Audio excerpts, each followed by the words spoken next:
جناب مسیح وہ ایک نرمی اور محبت رکھنے والی شخصیت ہیں.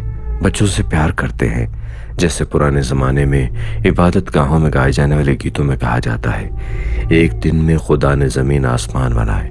یہ دیسی طرز کے گیت میں یسوع میرا چرواہا، جو بھی اس کا مطلب ہے. جناب مسیح کو تقریباً سب پسند کرتے ہیں. ہمیں ان کا دوست بننا اچھا لگتا ہے،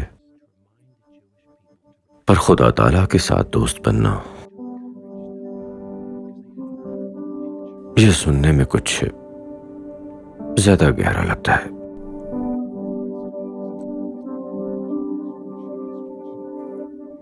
کتاب مقدس کے ہر حصے میں خدا تعالیٰ نے اپنی مخلوق کے ساتھ تعلق قائم کرنے کی خواہش کو ظاہر کیا ہے.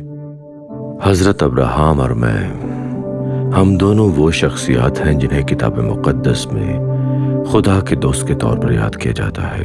خدا تعالیٰ مجھ سے روبرو گفتگو کرتا تھا، جیسے کوئی اپنے دوست سے بات کیا کرتا ہے. جب آپ خدا کے بارے میں سوچتے ہیں تو سب سے پہلے آپ کے ذہن میں کیا تصور آتا ہے؟ شاید آپ یہ سوچیں کہ وہ خالق ہے، یا باپ کے طور پر آپ سوچیں، یا پھر منصف کے طور پر جو کہ آپ کی عدالت کرتا ہے. خدا تعالیٰ آپ کو ایک گنہگار کے طور پر دیکھتا ہے جسے نجات کی ضرورت ہے. آپ کا خدا کے بارے میں تصور آپ کی شخصیت کے بارے میں سب سے اہم چیز ہو سکتا ہے. روایت کے مطابق میں نے کتاب مقدس کی پہلی 5 کتابیں لکھی: پیدائش، خروج، احبار، گنتی اور استثنا. پہلی کتاب کے آغاز ہی میں نے لکھا کہ خدا تعالیٰ نے سب کچھ پیدا کیا، سب کچھ بشمول انسان، اور اس نے اپنی تخلیق کو دیکھ کر اسے بہت اچھا قرار دیا.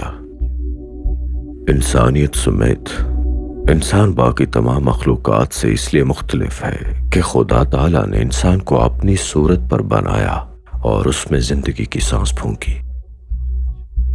انسان خدا کے نزدیک اتنے خاص ہیں کہ وہ ان کے ساتھ ایک منفرد انداز میں تعلق رکھتا ہے. یہ حقیقت واقعی حیران کن ہے کہ وہ انسانوں کو اپنے قریب بلاتا ہے، اتنا قرب دیتا ہے جیسے کسی کو خاص دائرے میں شامل کیا جاتا ہے. نہ جانے اس نے ایسا کرنے کا انتخاب کیوں کیا، پر میں اس حقیقت پر بے حد شکر گزار ہوں کہ وہ ہمارے ساتھ ویسا ہی سلوک کرتا ہے جیسا کہ وہ اپنے ساتھ کروانا چاہتا ہے. عبرانی زبان میں اس طرز سلوک کا ایک لفظ ہے، خز ہے، ایک لفظ جسے کسی بھی زبان میں ترجمہ کرنا یا منتقل کرنا تقریباً ناممکن ہے. مترجمین کبھی کبھار اسے محبت بھری شفقت کہا کرتے ہیں. اچھی کوشش ہے، پر یہ قریب بھی نہیں.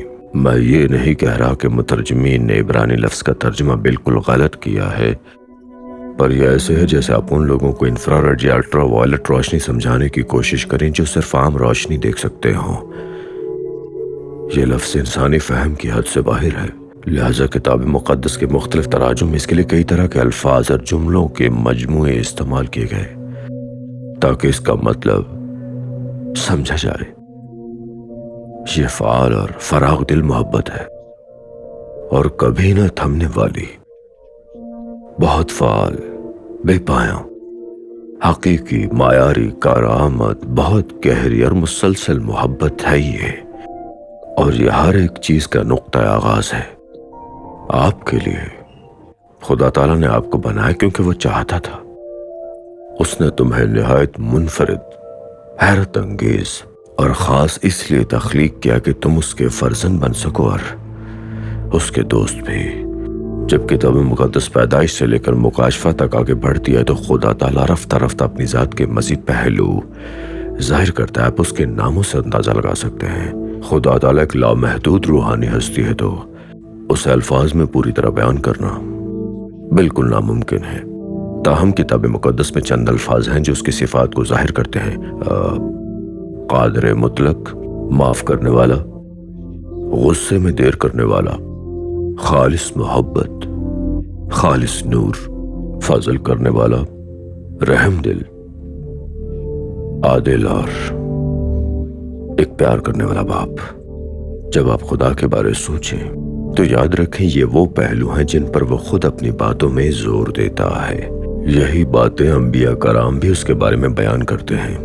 تو کیا یہ خدا تعالیٰ کی 100% مثبت تصویر آپ کو کچھ مشکوک سی محسوس ہو رہی ہے؟ میرا مطلب اس کے عدل کا کیا، جو کہ لوگوں کی عدالت کیا کرتا ہے، جو قوم اور انسانوں کا ان کے اعمال کے مطابق انصاف کرے، کیا یہ تصور کچھ خوفناک نہیں، حتیٰ کہ ڈرا دینے والا ہے؟ ایک کہانی جو جناب مسیح نے سنائی۔ ایک شہر میں ایک منصف تھا جو نہ خدا تعالیٰ سے ڈرتا تھا نہ لوگوں کی رائے سے، اور اسی شہر میں ایک بیوہ عورت تھی جو بار بار ان کے پاس آ کر فریاد کیا کرتی تھی کہ میرے مخالف سے مجھے انصاف دلائیں، پر انہوں نے انکار کیا۔ مگر آخر کار انہوں نے اپنے دل میں کہا کہ اگرچہ میں نہ خدا سے ڈرتا ہوں نہ لوگوں کی رائے سے، پھر بھی یہ بیوہ عورت بار بار مجھے تنگ کرتی ہے۔ میں یقینی بناؤں گا کہ اسے انصاف مل جائے تاکہ وہ آخر کار مجھ پر حملہ نہ کرے۔ تمہاری دنیا میں بظاہر سننے میں وہ منصف بہت برا شخص ہو سکتا ہے، مگر وہ اتنا برا بھی نہیں ہے۔ میری دنیا میں وہ منصف نہایت نفرت انگیز ہے، قابل مذمت ہے، نہایت بد کردار ہے۔ وہ امریکہ اور دیگر مغربی ممالک میں انصاف کا عام مطلب ہے کہ ہر شخص کو وہی ملے جس کا وہ مستحق ہے۔ دین عبرانی زبان میں اس کا مطلب کہ مجرم کو سزا ملے اور بے گناہ کو نہیں۔ مغربی نظریے میں انصاف کا مطلب عموماً یہ ہوتا ہے کہ منصف طے کرے کہ کون مجرم ہے اور کون بے گناہ ہے، اور پھر مجرم کی سزا کی حد اور نوعیت کا تعین کرے، اور پھر سزا کا تعین ہونے کے بعد کوئی دوسرا افسر اس پر عمل درآمد کرواتا ہے۔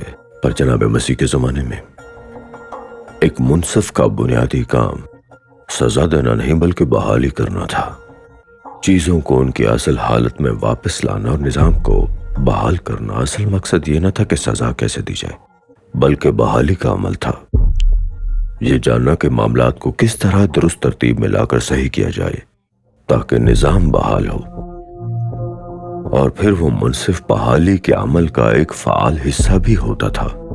یہ عبرانی کے ایک اور لفظ کی طرف لے جاتا ہے، مشپات، جس کا مطلب بحالی والا انصاف ہے۔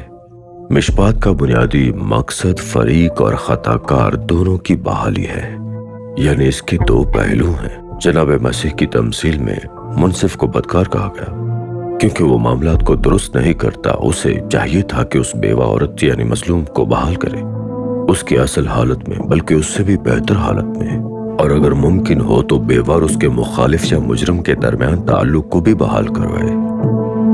یہ تمام عمل مل کر بحالی والا انصاف کہلاتا ہے، یعنی مشپات۔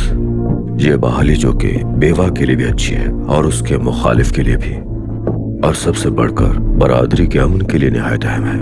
جناب مسیح کی ایک اور کہانی سنتے ہیں جو مشپات کے انصاف کے تصور کو واضح کرتی ہے۔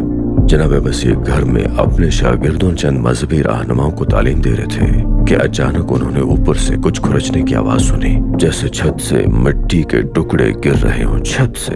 پھر 4 آدمی چھت کے سوراخ سے اتار کر ایک آدمی کو چٹائی پر لٹاتے ہیں۔ سب لوگ اسے اچھی طرح پہچانتے ہیں کیونکہ وہ آدمی کئی برسوں سے مفلوج تھا۔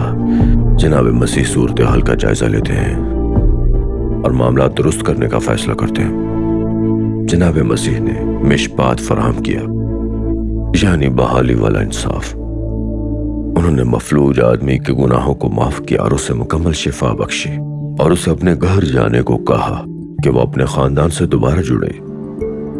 غالباً اس وقت مزید کئی تعلقات بحال ہوئے کیونکہ حاضرین اس معجزے کو دیکھ کر حیران رہ گئے اور خدا تعالیٰ کی تمجید کرنے لگے۔